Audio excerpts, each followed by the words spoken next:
Howdy folks, welcome to another episode of What's Stef On, and today I'm doing my Q&A video that I promised everyone about a month ago. So I've given the video a bit of time to essentially gather the dulcet tones of living in the country, especially when someone's building a new house over there.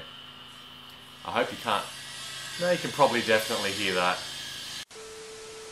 Howdy folks, welcome to another episode of What's Stef On, and today we are doing our Q&A video.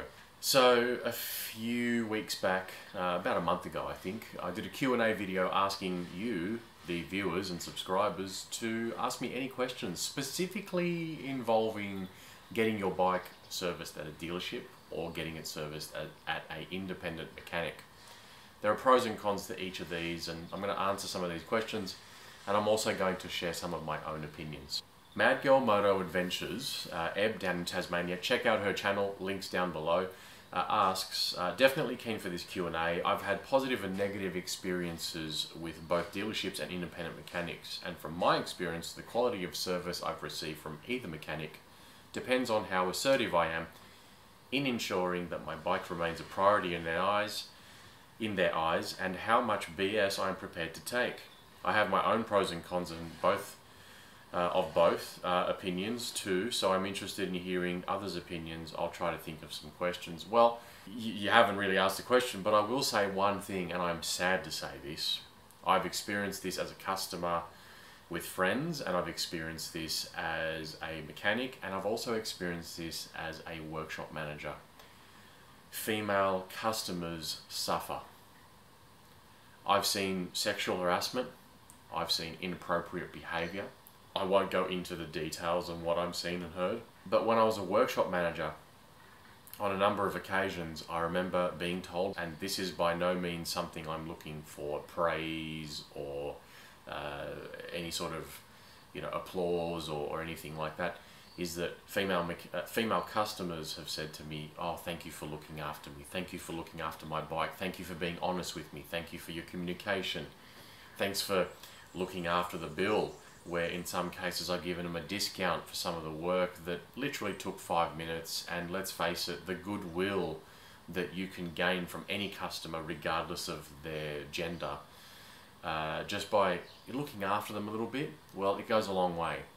And let's face it, one of the things that's important about looking after all customers is the one that you don't look after is the one that has the loudest mouth. So look after everyone. Eb, I'm sad to say, being a female, it will be difficult for you to find a workshop, and you're also in Tasmania, which doesn't leave a lot of options for you. The best thing to do is hopefully you find a good, trustworthy mechanic that you can build a friendship and relationship with, and hopefully they'll be able to look after you. I do wish you the best. Next question is from Moz42. New bike, under warranty. Would the warranty be upheld if taken to an independent service mechanic? Now, Moz42 has asked a few questions here, so I'm going to answer this one straight away. Yes. In fact, in most cases, as long as you have personally done the service of your motorcycle, it can still have warranty on there. Do manufacturers uphold this? In some cases, no, I'm sad to say.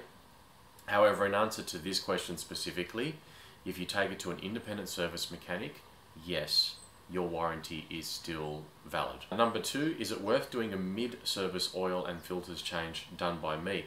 Now, if you're capable and confident in doing something like this, it is advisable.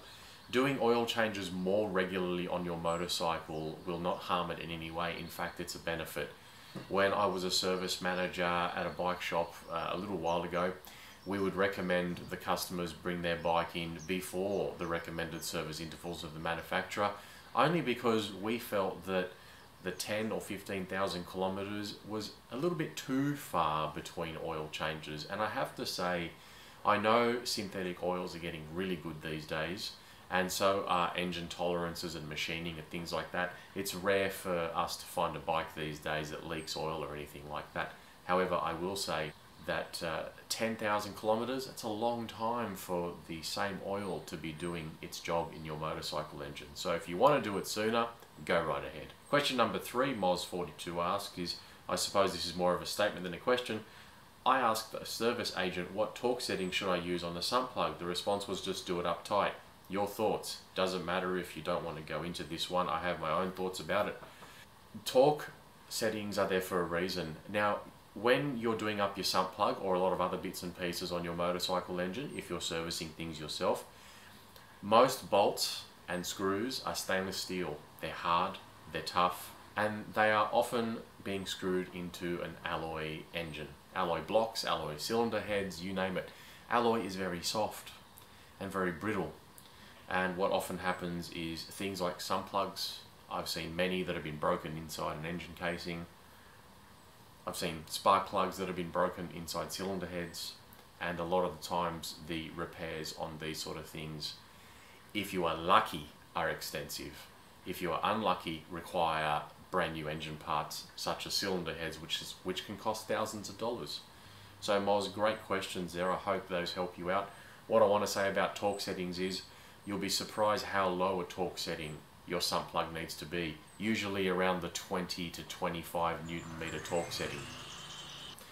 Moving on, Chewy from Hachewie, great channel, again links down below, and also Moz's channel as well. Hachewie writes, let's say I wanted an older trail bike that I can work on myself as an absolute numpty. Well, first of all, you're not. Should I go carby or injected? 2-stroke or 4-stroke? How old in terms of parts availability? YZ250 or KX250? 1974 models perhaps? Although these are great questions, Marianne would kill me, so maybe a postie bike with knobbies. I would say go the postie bike with knobbies. However, the other bikes sound like fun. What I would do is I would look at a dirt bike that is popular. The reason being is because you will have not only a wealth of information on forums and Facebook groups, you'll have no shortage of parts, and you'll be able to find information, bits and pieces and tricks, as well as, if it's a popular enough bike, a load of aftermarket parts. Take for example this thing behind me. I cannot get a lot of new OEM parts for it anymore. Triumph does not make parts for a bike that is nearly 20 years old. On top of that, if you go online and try to find one of these for sale, I think there's one on bike sales and it doesn't even have any photos uploaded. There's a couple on Facebook Marketplace that have over 90,000 kilometers on them at the time of recording this. And here's one of the reasons why I bring this up. This is the standard indicator from this Triumph. It used to go right there. You can see the plastic is broken. Now this hasn't been destroyed, the bike hasn't been dropped. I know the owner, he's owned the bike since new. What happened? Well, older motorcycles sit around quite a fair bit. The older they get, the less they get ridden. What that means is parts perish, rubber parts, plastic parts, and as such, here is a plastic part that's broken. In fact, all the indicators on this bike are hanging off literally by the wires that they're attached to. Well, the only solution is find something that almost fits. I had to go onto AliExpress and find these bargains. Now, the fitting is extremely close. What I found was I had to grind this off just a tiny bit and they fit perfectly. What I also had to do, you'll notice on this broken one, is cut off the OEM plugs that fit into the OEM wiring harness on my bike, and rather than just cut things on the bike, I cut these plugs off the indicators and I soldered the OEM plugs onto the replacements, so these plug into the standard wiring harness of the motorcycle. 99.9% of cases, most people don't know how to do that, don't think to do that, don't even want to do that, may not even have time to do that, and in fact I rarely do these days either. So I had to buy these. Now, will these last long? I don't really know. They seem to be decent quality glass reinforced plastic. They came with the bulbs, everything's there. They seem to be quite decent made. I don't know how long they'll last. Time will tell. The plastic might not even be UV stabilized, so they may end up falling apart in a year. Who knows what will happen, but in the meantime, I'm going to spend some time going around all four corners of the bike replacing them. Problem is, I can't get these anymore. Even if I find them second-hand at a wrecker, online on eBay right now for $170 each. Thank you kindly. I paid $22 including shipping on AliExpress, and with a slight modification to the part here and obviously rewiring and resoldering, I was able to get these working. So you run into problems like that when you purchase an older motorcycle. Now, coming up in a few months' time, I'll have a video out regards buying a used motorcycle that's quite old, especially one with low kilometers. People tend to always buy a bike that has the lowest kilometers possible. I tend to buy the bike that has the most amount of kilometers possible, and I have a theory why. So Chewy, I hope that helps you out. Have a think about what bike is popular, because the work you're going to be doing to restore these motorcycles is going to be the same no matter what bike. The frustration is going to be, can you find the parts for them? Pick a bike that sold the most. Pick a bike that has the most number of sales online. Pick a bike that you can still find parts for. BMW, for example, as expensive as it may be, owning one, still make parts for a lot of their motorcycles. BigRobMoto. Now, check out his channel as well, and again, don't forget to check out Chewy's channel too. He's got some great stuff there. BigRobMoto writes, I'm keen to see the difference with services. For the first time, I have a new bike. So I am told I have to get it serviced by a Harley mechanic to retain that. I'm assuming he means the warranty. Am I better off staying with the dealership or an independent who is a Harley tech better? This is a great question. Again, it kind of relates to the first question I had in regards to doing services yourself or taking it to an independent mechanic. With a newer motorcycle, I would say taking it to a Harley dealership, especially where you bought it from, could benefit you. They might have a deal in place that they look after you with VIP customer treatment. I know the bike shop that I last worked in and I was a workshop manager of, they had VIP pricing for customers who bought the motorcycle from the shop and got it serviced there. You saved a few bucks on servicing. You saved, I think, 10 or 15% off all spare parts and accessories as well. Anytime you purchased anything from the bike shop, you basically saved money. It's worth finding out if the bike shop you bought your bike from gives you any benefits like that. Here's where things get more interesting with servicing a brand new motorcycle. Brand new motorcycles and used ones will always have some sort of issues, whether it's a recall from the manufacturer, whether it's a service bulletin in regards to maybe they've decided the oil viscosity they've originally specified is incorrect, or a different viscosity, a different oil weight is more versatile to what the bike may be ridden through. There might be things like spare parts that have to be replaced or retrofitted to the bike. All these things that generally only a dealer will find out about because they're in contact directly with the manufacturer.